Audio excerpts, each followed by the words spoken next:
Hello, it's Go Against the Tide, Idź pod prąd from Poland, Lublin. We are live on Facebook, Twitter and YouTube on Make Poland Great Again, our English channel. And I'm Cezary Kłosowicz, and with me is Alex Newman from America. Welcome, Alex. Hey, very good to see you, Jadek. How are you? I'm great. How are you? Very good, thank you. And I'd like to ask you about the just finished Muller probe, also called Russiagate or Russia collusion.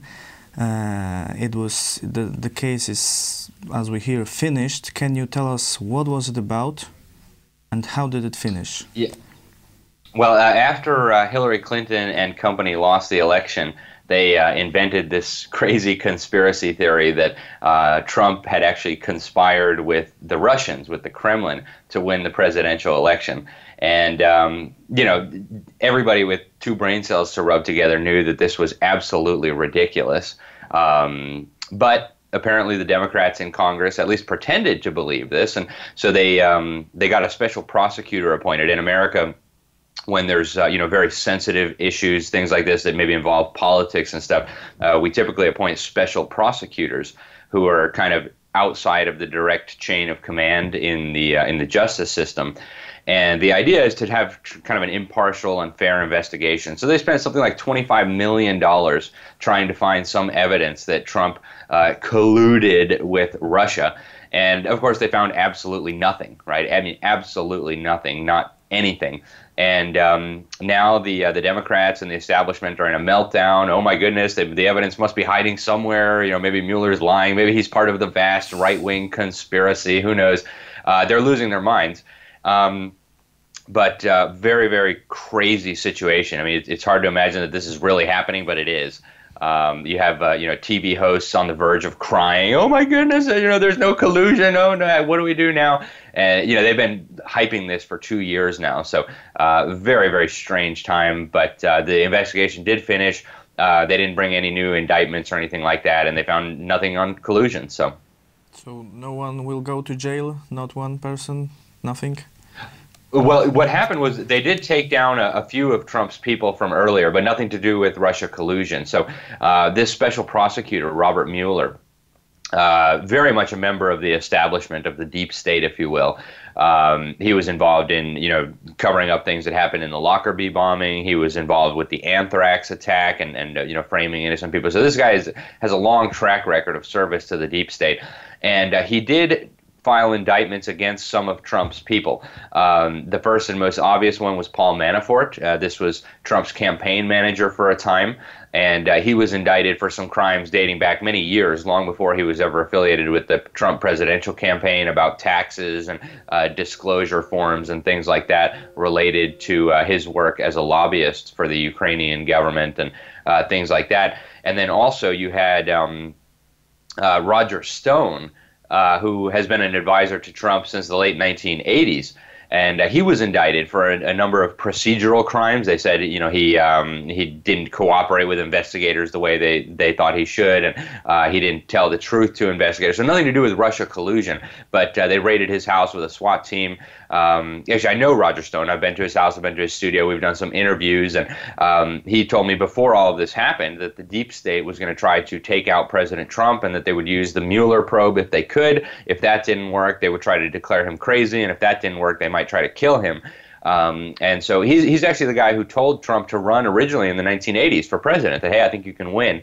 And so what Mueller seems to have been doing is to try to take down people close to Trump on, you know, charges that really had nothing to do with Russia collusion.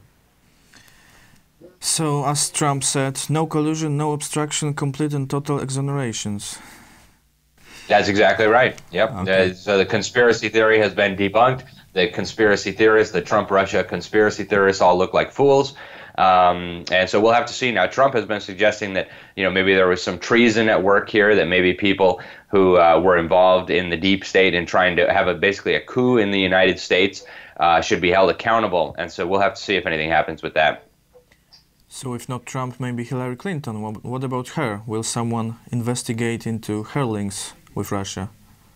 I hope so. You know, there's a lot there. Where there's smoke, there's fire. You know, there was the Uranium One scandal where she used her, you know, Bill Clinton went over to Russia and received $500,000 for a speech to a bank with very close connections to Putin and the Kremlin. And then right after that, Hillary Clinton approved the sale of American uranium to a company controlled by the Kremlin, with all this money going through the Clinton Foundation.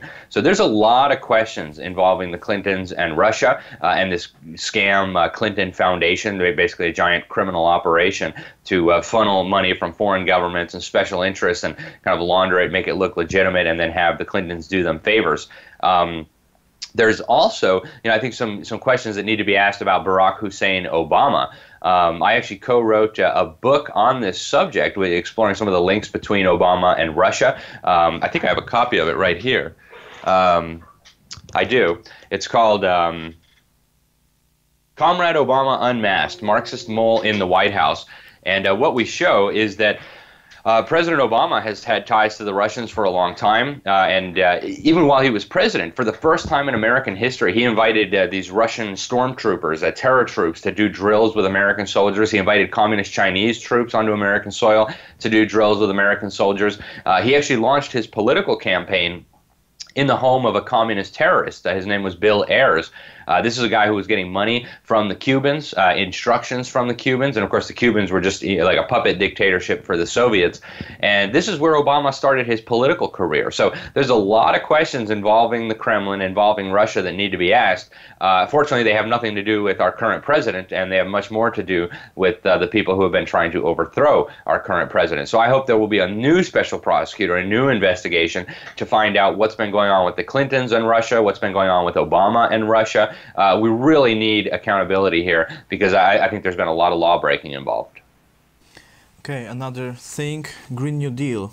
There was a vote in Senate and no one wanted to vote for it. So is it completely down now? Unfortunately, it's not. And so, you know, this has been described as kind of a political stunt, right? Try to embarrass the Democrats by showing that even the Democrats in the Senate wouldn't go on record supporting this. So it was something like 57-0 against this Green New Deal idiocy. Even the people who supported the Green New Deal voted against it because it's politically toxic. You know, now the word has gotten out. I interviewed the co-founder of Greenpeace, Dr. Patrick Moore, when I was in Canada a few weeks ago, and he said this Green New Deal would kill basically everybody in the planet, right? I mean, people would turn to cannibalism because we couldn't get food into the cities. It would be a disaster. And, you know, this kind of message went viral. It ended up all over, you know, the major television networks. President Trump talked about these comments that Patrick Moore made. So even when the co-founder of Greenpeace exposes what idiocy this is, it's very politically toxic at this point. Nobody wants to be affiliated with it. The problem is that the idea is not dead, right? The idea was not new. It didn't come from the socialists in America. In fact, the United Nations has been pushing this idea of a green world order for a long time now.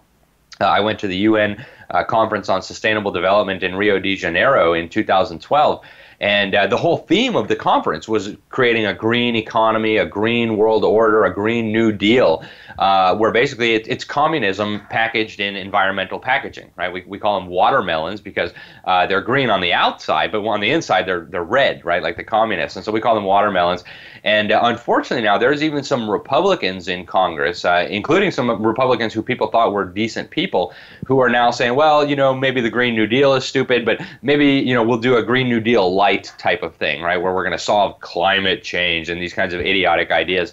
And so the threat is very much still alive. Even though, you know, they suffered a humiliating defeat this time, the real danger is that they're going to come back with a moderate Green New Deal that is going to be very dangerous to freedom, free markets, prosperity, Christian civilization. So we need to be on guard against this. This ideology is still very much alive. It's gaining ground in the United States and around the world. And so we have to expose it and what is really going on there. Yeah, those climate ideology also, even on around the world, they even took the Trump slogan and twisted it to the Macron proposed his climate plan for the Earth about 2 years ago. He called it, he used the slogan, "Make our planet great again." So they're even using it. And when Xi Jinping was in France, they wrote that it was France and China who acted and was able to save the Paris deal or what after Trump withdrew from it. So they're working on the outside and in the United States also to put this another version of Green New Deal. Oh, absolutely. In fact, they just had a conference in Nairobi, Kenya.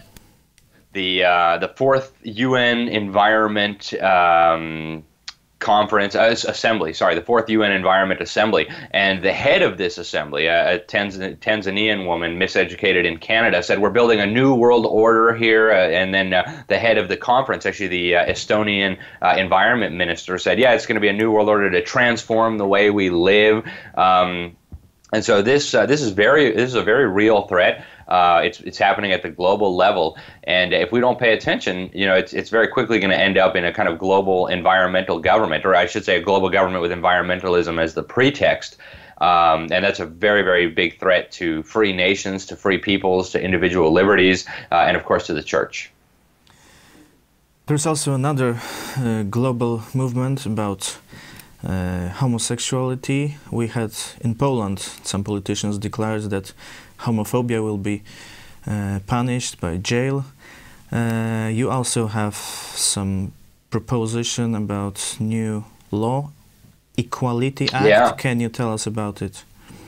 Yeah, so in Congress right now, they've just reintroduced a piece of legislation. It's House Bill 5. It's called the Equality Act, and it basically declares that the Bible has discriminatory language and views. So if you're a Christian, automatically, if you believe what the Bible says, you have bigoted, discriminatory viewpoints. And it will unleash the entire power of the federal government to persecute Christians and others who disagree with homosexuality, but primarily Christians, if they don't submit to this agenda. And the bill actually says religious freedom is not a defense under this. So they would make it illegal to, quote unquote, discriminate against homosexuals, against so-called transgenders, people who, men who dress up as women and say they're women, or women who dress up as men and say they're men. And so this applies even to churches and to religious institutions and to Christian schools. Under this legislation, Christian schools would not be able to say, no, we're not going to hire, a homosexual man who dresses up as a woman to teach our kindergarten children.